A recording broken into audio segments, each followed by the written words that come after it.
नमस्कार, आप देख रहे हैं डार्क गली यूट्यूब चैनल। आज की कहानी में आगे बढ़ने से पहले खौफनाक और डरावनी कहानियाँ सुनने के लिए चैनल को अभी सब्सक्राइब करें।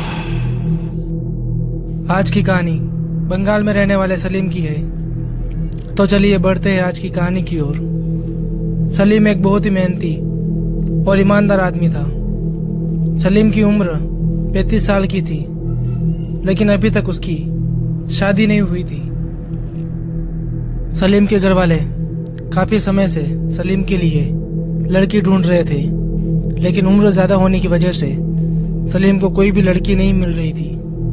एक बार सलीम के मामू सलीम के लिए रिश्ता लेकर आए। लड़की का नाम सलमा था। वो काफ़ी सुंदर और सरल थी और उस लड़की की उम्र 20 साल थी। लड़की के घर वालों को सलीम पसंद आ गया था। उन लोगों ने शादी के लिए हाँ बोल दिया। सलमा और सलीम की शादी काफ़ी धूमधाम से होती है। शादी के तुरंत बाद सलमा पता नहीं कहीं चली गई थी। काफ़ी ढूंढने के बाद भी वो नहीं मिली। फिर रात को 12 बजे अचानक वो कहीं से आती है और किसी के भी सवाल का कोई भी जवाब दिए बिना वो सोने चली जाती है।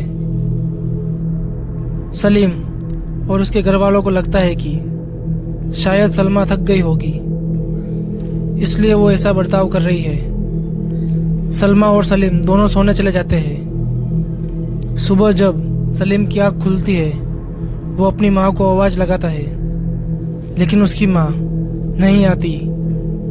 वो उठकर अपनी माँ के रूम में जाता है तो उसके होश उड़ जाते हैं।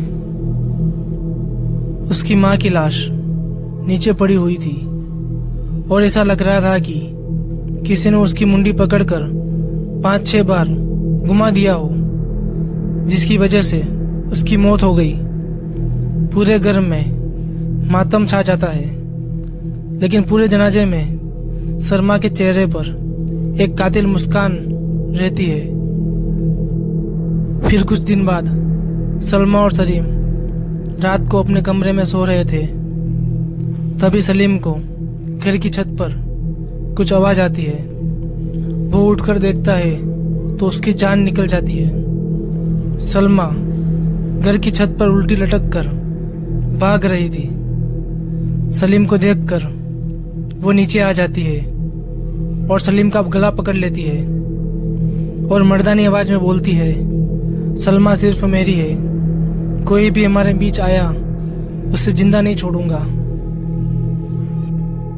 इतना बोलकर सलमा के अंदर का जिन सलीम को कमरे से बाहर फेंक देता है और पूरी रात कमरे में से किसी मर्द की आवाज़ें आती है। सलीम को कुछ समझ नहीं आ रहा था कि वो अब क्या कर रहे हैं। सुबह होते ही वो पास ही के एक मौलवी को घर पर लेकर आता है और उसे सब कुछ बताता है। मौलवी ने सलमा को अपने सामने बुलाया और उसके अंदर के जिन से बात करने लगा। उस जिन ने कहा कि वो 15 सालों से सलमा के शरीर में है और वो सलमा से प्यार करता है। मौलवी ने उस जिन को सलमा के शरीर को छोड़ने के लिए कहा, लेकिन वो जिन नहीं माना। तब जाकर मौलवी ने पाक पानी उस जिन पर डाला और वो जिन का काला साया घर की छत तोड़कर भाग गया और मौलवी साहब ने सलमा के हाथ पर एक ताबीज बांध दिया। तब से वो जिन वापस सलमा के शरीर में कभी नहीं आया। तो दोस्तों, आज की कहानी में बस इतना ही। अगर ये कहानी आपको अच्छी लगी हो तो वीडियो को लाइक करें और चैनल को सब्सक्राइब करें।